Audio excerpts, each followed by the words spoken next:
The Prime Minister and the Council of Minister is responsible to the legislature for all their actions and policies. So the Prime Minister and the Council of Minister, these people are responsible to the legislature for all their actions and policies. जो भी काम वो लोग करते हैं उसके लिए वो लोग responsible होते हैं. It means that the Council of Ministers has to work with the legislature. मतलब जो भी laws होते हैं, जो भी legal formalities होती हैं, वो सब Council of Ministers को follow करना जरूरी है. It is for this reason that the parliamentary system is known as responsible system of government. इसीलिए parliamentary system को responsible system of government बोलते हैं, क्योंकि they are responsible for the legislature, for following the legislature. Another distinct characteristic of the parliamentary system of government is collective responsibility. मतलब और एक distinct characteristic क्या है parliamentary government का, कि collective responsibility होती है. मतलब सब मिल के responsibility लेते हैं, किसी एक अकेले इंसान पर सारी जिम्मेदारी नहीं होती.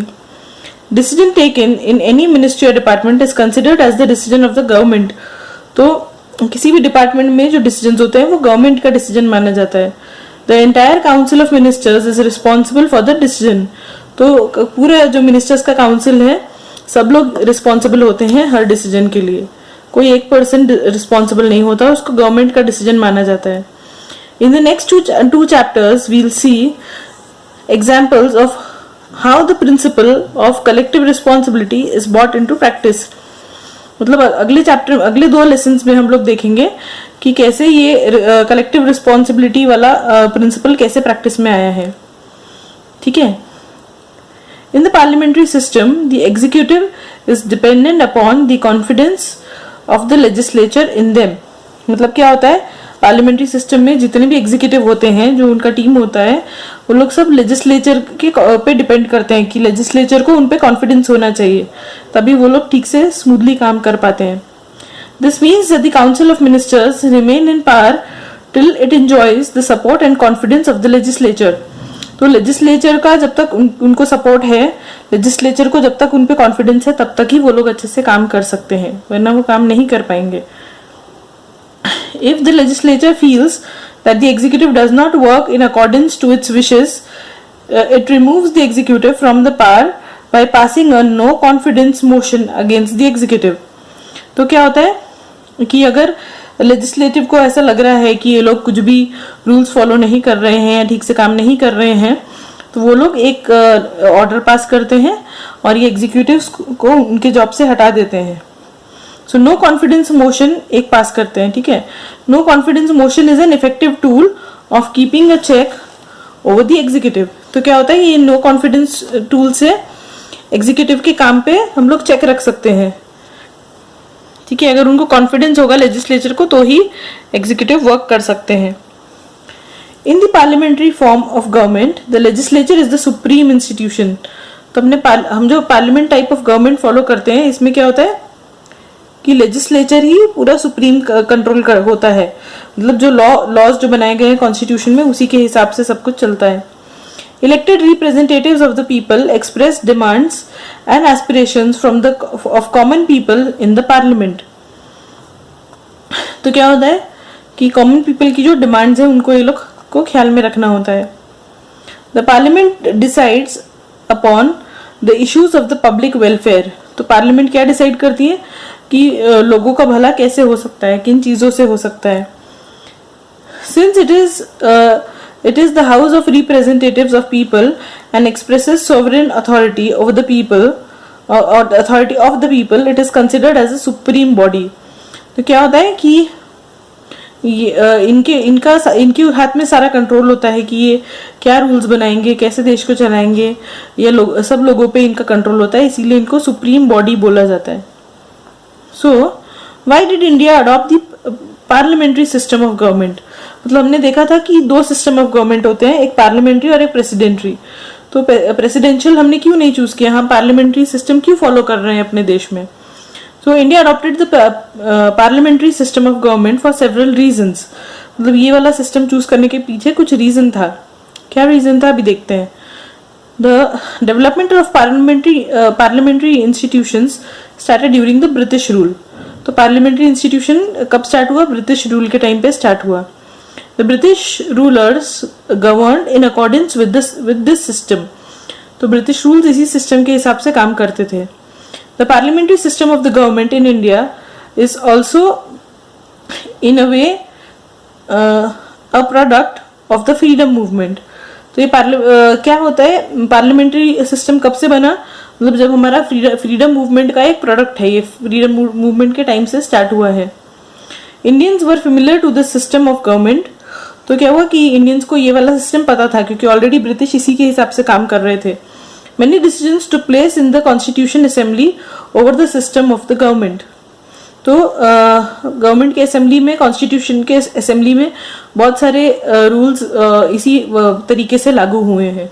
The framers of the constitution made a few changes in the parliamentary system to suit the Indian situation. तो इन लोगों ने क्या किया कि इनको ये सिस्टम ऑलरेडी पता था, तो इसमें अपने देश के हिसाब से कुछ चेंजेस कर लिए और उसी को फॉलो करना स्टार्ट कर दिया। Decisions and deliberations are an integral part of the parliamentary form of government. तो पार्लियामेंट्री फॉर्म ऑफ गवर्नमेंट में क्या होता है? डिस्कशंस होते हैं और डेलिब्रेशंस होते हैं। मतलब हम डिस्कस करके जानबूझ के हर कोई भी काम करते हैं, सोच समझ के करते हैं, deliberately. Questions related to public welfare are discussed in the legislature. मतलब लोगों का भला किस चीज में है वो डिस्कशन होता है पब्लिक वेलफेयर, मतलब ये लेजिस्लेचर में। Members from the opposition party also take part in these discussions. तो जो अपोजिट पार्टी के जो मेंबर्स होते हैं, जिनको वो 50% से कम वोट्स मिले होते हैं, जो अपोजिशन पार्टी होती है, वो लोग भी पार्ट लेते हैं ये डिस्कशंस में। Opposition party may support the government wherever appropriate, point out shortcomings in the policies and law, and put up studied argument and questions, etc. These helps the legislator to make proper laws. तो opposition party वाले क्या करते हैं कि अगर government जो भी discussion कर रही है, जो भी लॉज ला रही है, जिस भी तरीके से चल रही है, वो अगर ठीक है तो उनको सपोर्ट करेंगे। अगर उनको ऐसा, उनके मन में कुछ आर्ग्यूमेंट्स हैं या उनको ऐसा लगता है कि ये लोग जो भी कर रहे हैं वो सही नहीं है, तो वो लोग अपने क्वेश्चंस पुट अप करते हैं।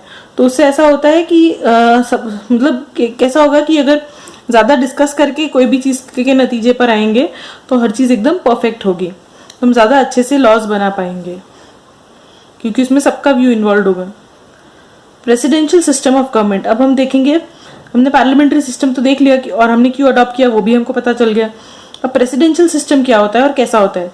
सो presidential system of government can be said to be another important system of the government. तो ये भी एक important system of government है। This type of system exists in the country such as United States of America. तो America में ये वाला system follow होता है। This system is different from the parliamentary form. तो हमारे parliamentary system से अलग होता है ये वाला system.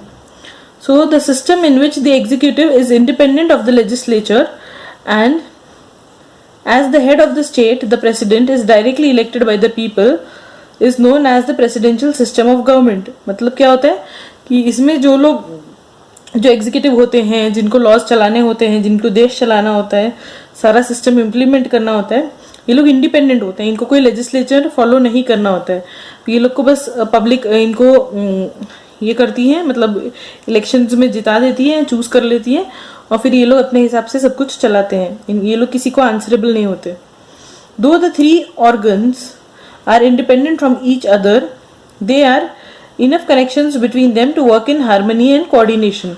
तो यहाँ पे कैसा था हमारे वाले सिस्टम में, पार्लियामेंट्री सिस्टम में, कि जो एग्जीक्यूटिव मेंबर्स थे और लेजिस्लेचर था और जो प्राइम मिनिस्टर थे, ये लोग सब मिल के काम करते थे। यहाँ पे मिल के काम नहीं करते हैं, बट ठीक है, उन लोगों के बीच इनफ कनेक्शंस होते हैं ताकि सब मिलजुल के हार्मनी में या कोऑर्डिनेशन के साथ काम कर सके। The United States of America has adopted the presidential system of government. तो द यूनाइटेड यूएसए में क्या होता है कि presidential system of government follow होता है। The following are some of the features of this system of government. तो कैसा होता है, ये क्या फीचर्स होते हैं इस गवर्नमेंट में।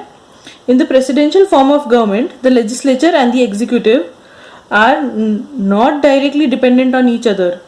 उसमें कैसा था पार्लियामेंट में कि एग्जीक्यूटिव डायरेक्टली डिपेंडेंट था लेजिस्लेचर पे, बट यहाँ पे सब लोग इंडिपेंडेंटली वर्क करते हैं, कोई किसी पे पूरी तरह डिपेंडेंट नहीं है। The house of legislature and the president are directly elected by people. तो क्या होता है कि हाउस ऑफ लेजिस्लेचर और प्रेसिडेंट जो है ये डायरेक्टली लोग अपॉइंट करते हैं, directly appointed by the people. The president is the executive head and has a lot of powers including the power to implement laws. तो प्रेसिडेंट के हाथ में बहुत सारा पावर होता है और वो ही उनके हाथ में ये भी पावर होता है कि वो लॉज को इम्प्लीमेंट कर सकें या कोई नया कायदा लागू कर सकें. In spite of such structure the legislature and the executive keep a check on each other. तो कैसा होता है कि भले ये लोग इंडिपेंडेंट है लेजिस्लेचर और एग्जीक्यूटिव, बट फिर भी ये लोग एक दूसरे पे चेक रखते हैं कि सब कुछ ठीक से चल रहा है कि नहीं. This mutual control over each other can lead to a responsible government. तो ये लोग एक दूसरे पे जो कंट्रोल रखते हैं उसकी वजह से क्या होता है कि एक रिस्पॉन्सिबल गवर्नमेंट फॉर्म हो पाता है. Apart from the parliamentary and presidential system of government, there are other forms of government systems that are followed in France, Switzerland, Germany, etc. तो हमने आज क्या देखा, दो टाइप के गवर्नमेंट्स देखे, पार्लियामेंट्री और प्रेसिडेंशियल. बट इसके अलावा भी कुछ अलग अलग टाइप के गवर्नमेंट्स हैं दूसरे कंट्रीज में, जैसे कि फ्रांस, स्विट्जरलैंड, जर्मनी. ये लोगों के सिस्टम हमसे अलग हैं. Several countries owing to the unique circumstances have evolved different systems of government. तो ये हर कंट्री ने अपने अपने सिस्टम के हिसाब से, अपनी ज़रूरतों के हिसाब से अपना तरीका निकाला है कि देश उनका कैसे चलेगा. In the next chapter we will study the structure, working and the role of Indian parliament. तो नेक्स्ट चैप्टर में हम देखेंगे कि इंडियन पार्लियामेंट का क्या रोल है, कैसा उनका वर्किंग है, कैसा स्ट्रक्चर है, इंडियन पार्लियामेंट कैसे काम करता है. ठीक है. So that's the end of this chapter and now we will discuss the question answers.